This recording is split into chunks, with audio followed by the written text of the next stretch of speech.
hvor mange penge der er i? Nej, der er mere. Der er i hvert fald 190, næsten 200. Vi venter lige. Hvis du kommer herover, Simon, så ser jeg lige, om jeg kan få den her lidt længere ned. Så kan du snakke ind i den. Samtidig med. Så kom herom. På den anden side af bare.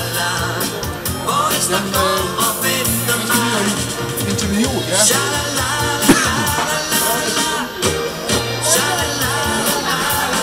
Nu skal jeg bare nok hjælpe dig, ja.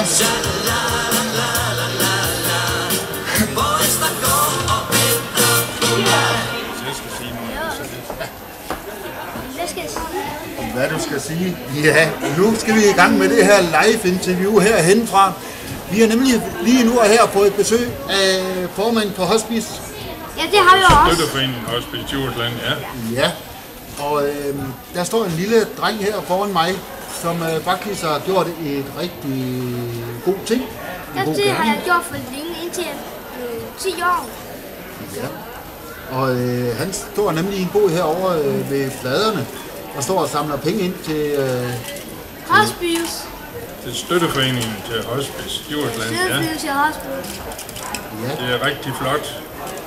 Og lige nu og her, jamen, så vil vi jo egentlig gerne overrække de her penge, der er i den her. Ja, der er mange penge her i. Det er der. Der er en 100-kroneseddel og en masse penge også. Og så en masse mønter, ikke? Ja.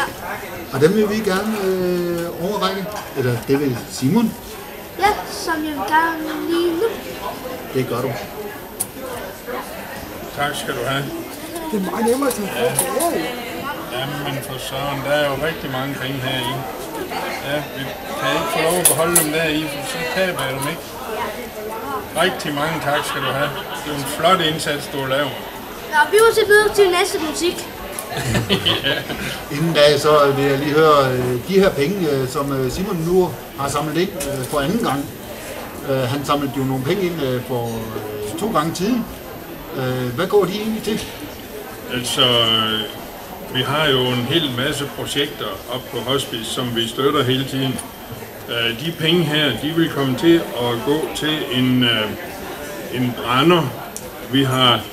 Vi har fået en ansøgning om en brænder, som en af de frivillige bruger, når de laver nogle forskellige håndværk op på Hospice, sammen med pårørende og patienter.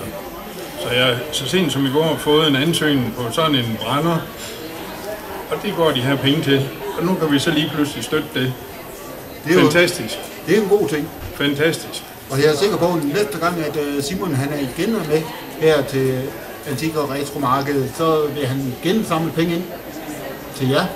Vi er fantastisk glade for sådan en ildsjæl, og det er, om de er 10 eller de er 90, det er lige meget. Det er fantastisk med sådan en ildsjæl. Så vi siger i hvert fald rigtig mange tak for, at du vil komme forbi hernede. Selvfølgelig, og jeg siger mange tak for indsatsen her. Godt gået. Tak for det.